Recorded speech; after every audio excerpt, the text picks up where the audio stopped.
Hello again, YouTube. This is Tom back with episode number 4 of Something Interesting. This time we're going to be talking about real estate and how I decided to get my real estate license and the process that I took to actually obtain that. So I've had an interest in real estate for quite some time, just never thought that I would be buying any properties or doing anything like that, but just in general I bought 3 homes for my personal residence, so one in Westchester, PA, one in Atlanta, and then one here in Pittsburgh. So we only own one right now, but always thought that it'd be a good idea to buy some investment properties and grow a real estate portfolio. Would occasionally spend time on Zillow or Craigslist looking for single-family homes that could potentially be bought and improved and then rented out, but never officially pulled the trigger or felt educated enough to actually move forward with something like that. So my wife and I took our both sons, to look at a 6-unit or 7-unit property that was in really good shape on Penn Avenue one day in Pittsburgh, and the listing agent and the agent's broker attended the showing, and we got to talking, and they wanted to know what my interests were with real estate in the investments that I wanted to do with them. And I didn't really fully know, but we decided to have lunch together just to talk about the future and if there's anything we could do as a partnership. So on March 9th of 2016, I had a lunch with Bill Smith and Will Smith, two solid names there, and they're from Southbound Enterprises. So that was the listing agent and brokerage that had that property listed for sale. Ultimately, it was too big of a purchase for me to take on and to put my neck out there without knowing all too much about real estate investing. So we decided to not work on that deal, but I was really blown away by how much information, especially Bill Smith, who is the broker and owner of Southbound Enterprises, that he knew from his 20-some years experience in real estate. He's been involved in a lot of different things, everything from multifamily to single families to being a real estate agent, and also involved with oil and gas and mineral rights, and just a lot of interesting things to me. And I was, towards the end of the lunch, I asked, what can I do to continue to learn from you? Or like, do you have an internship I would work for free, or is there anything I can do to continue to have occasional lunches like this? I said I'd be willing to go ahead and get my real estate license. And he said, yeah, that would be the best thing for you. Go ahead and get that baseline education, and then if you want to just buy properties on your own, or if you want to sell and be a listing agent, then or help people buy homes, you're certainly welcome to do that too. So I left that lunch extremely excited on March 9th, and then on March 11th, after some guidance from Bill Smith, purchased a online class for the 2 modules that are necessary to get your real estate license. So that I had a decision to make between online classes or in-person classes. With my work my work travel, I am usually out of the country 6 to 8 weeks of the year, and I didn't know exactly how long this was going to take, and I didn't know how much travel I was going to be doing over those summer months, so I decided to do the online class. In hindsight, I got the job done, but I don't think that it worked the absolute best for me. It certainly added a lot of flexibility, but I think I would have learned a lot faster and maybe got a little bit more insights into each module or each aspect of the class if I was to actually attend a class and have other students with me and us learning together. But everybody learns differently. Like I said, I did get through it. So I signed up for that class on March 11th, and I was done with it, there are 2 different modules. It's 60 hours of coursework. I did that through realestateeducators.org. I'll put the link below to that. So it was they have an office here in Pittsburgh, and they send me the online link, and then I would wake up every morning at 5 a.m. and study for 35 to 40 minutes, and then I would go to work, and then just fit classes in here or there as I could, and over lunch, whenever I got home at night, after my boys went to bed. So taking a lot of notes. I would say I basically wrote a book's worth of notes on the class.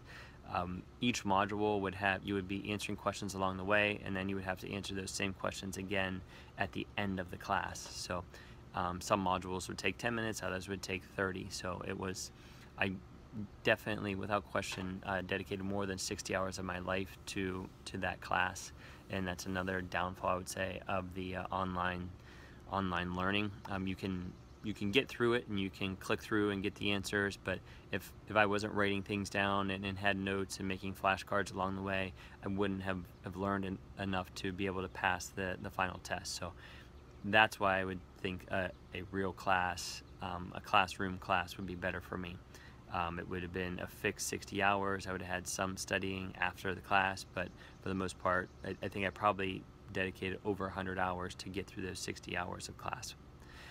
So whenever I was done on June 23rd, I thought, great, I can just go sign up for the Pennsylvania and the national exam, and that'll be all done. But I came to learn that you had to take a final exam as well. So that I had to either go to a test-taking place or have a friend or go to like a library or a school or a church and have my test proctored. So they said a family member could not do it, so I had to ask a neighbor who is a close friend and an attorney if he would proctor it for me, and then Real Estate Educators sent the final exam in the mail to his home, and then we arranged a time, I think sometime in September. That's the only thing I don't have a definitive date for.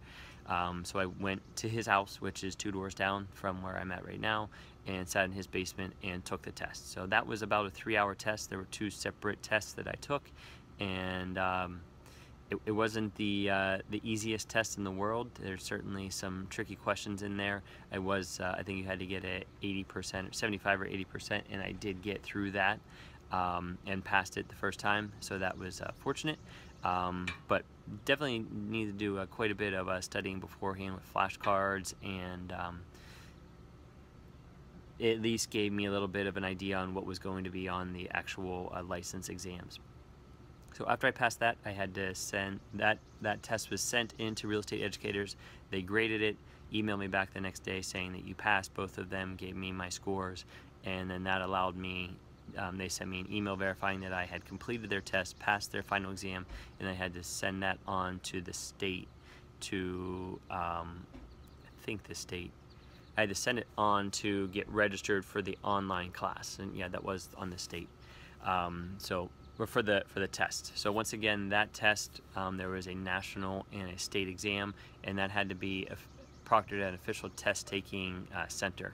So I had arranged a date, and that date was October 14th, and that was also a 3-hour test. I think I had an hour and a half for each.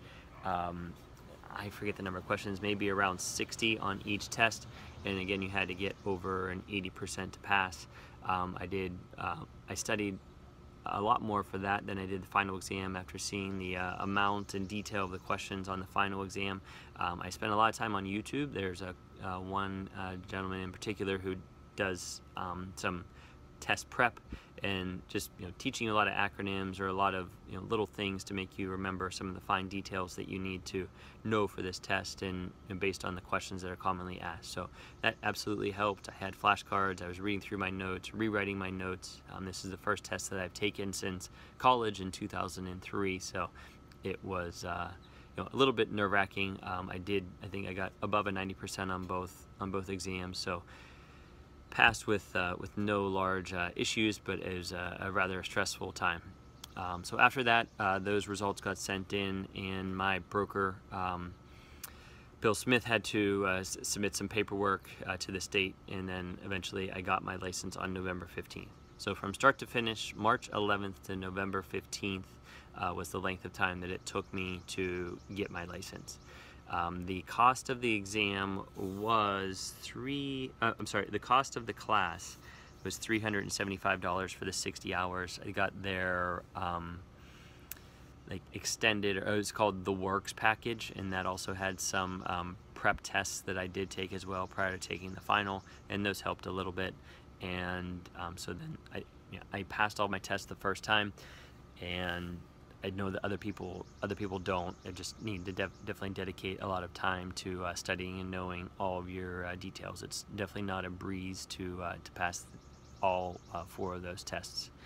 So with that, whenever I was starting to learn about this, I didn't realize that there was a difference between real estate agents and real estate brokers. So the broker is the person, basically the hiring company that is bringing you on. Now I'm working for a very small family owned and operated real estate brokerage. You can easily go to a Keller Williams or a Berkshire Hathaway, and I don't know exactly what is necessary to them accept you. I think it probably doesn't take much. They'd be more than happy to have you on. If you're making them some money and you're making some money, I think everybody would be happy. I have heard that some of them have minimum office hours or minimum amount of money that you need to bring in the brokerage, and I'm fortunate with working for Southbound Enterprises that is not something that is required. So if I just wanted to do this for myself to be educated and to purchase some investment properties of my own, I could do that. Since obtaining my license, I have listed and sold one property for a friend, and that was in Lawrenceville, and that was a great learning experience. To wrap this up, what are the sort of the costs of keeping your license? So I pay for MLS, and that's the only monthly cost that I have. So that allows me access to all the whole MLS database for the state of Pennsylvania. So that is $49.50 a month.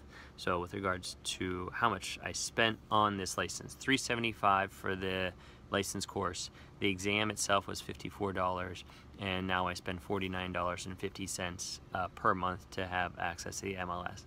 I need to purchase signs for any of the future listings that I have. In the first one, I just bought a window sign, so a few dollars here and there. There's certainly more money to be spent if you wanted to do marketing, if you wanted to have online document signing. My brokerage does offer some of that I share through the brokerage. If I take on more work, then I will be getting my own account with that. But for right now, it's sufficient, the 1 or 2 properties that I have listed to date. So that is about 12 minutes of me talking about why I got, or how I got my real estate license. I'm very happy that I did it. I think it is a worthwhile endeavor. I don't see any downsides to it if you want to learn about real estate. I also did this just to continue to get into the loop of thinking about real estate on a daily basis, and studying and taking this test for 6 months certainly got me educated a lot. And whenever I was driving to and from work, I would listen to the Bigger Pockets podcast. So I've listened to all 230 some episodes that they have offered. So I've certainly learned a lot. I am by no means an expert, and I have a ton to learn, but I'm off of the ground floor for sure, and can hold a reasonable conversation about real estate and help people to get educated. And it's a common question people ask on why I got my real estate license and how I got it. So I do hope to continue to learn. There is a requirement for continuing education classes that I need to take, so I need to start getting signed up for them.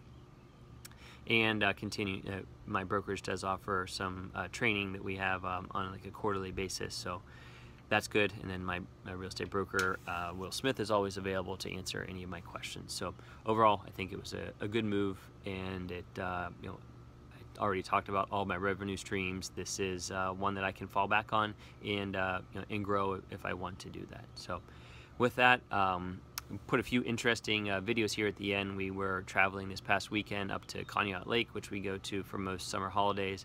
My aunt and uncle live up there, and we were able to do quite a bit of fishing and boating, and we caught a large bowfin fish. Actually, my wife caught it on my son's Lightning McQueen fishing rod that is about as long as the fish was. So about 18-inch rod. She was able to bring that in. We didn't land it on the ground or on the boat because there was a hole in the net, but an exciting time. So I'll put a video in there. Appreciate everybody liking and subscribing and commenting. Certainly have a little bit of growth here on the YouTube channel, and I hope that continues. If there's anything you would like to hear me talk about some more, please leave that in the comments below. With that, I hope you have a great night. We'll talk to you guys next week. Bye. Okay, here we are. Just catching 18-inch fish with an 18-inch rod. Yeah.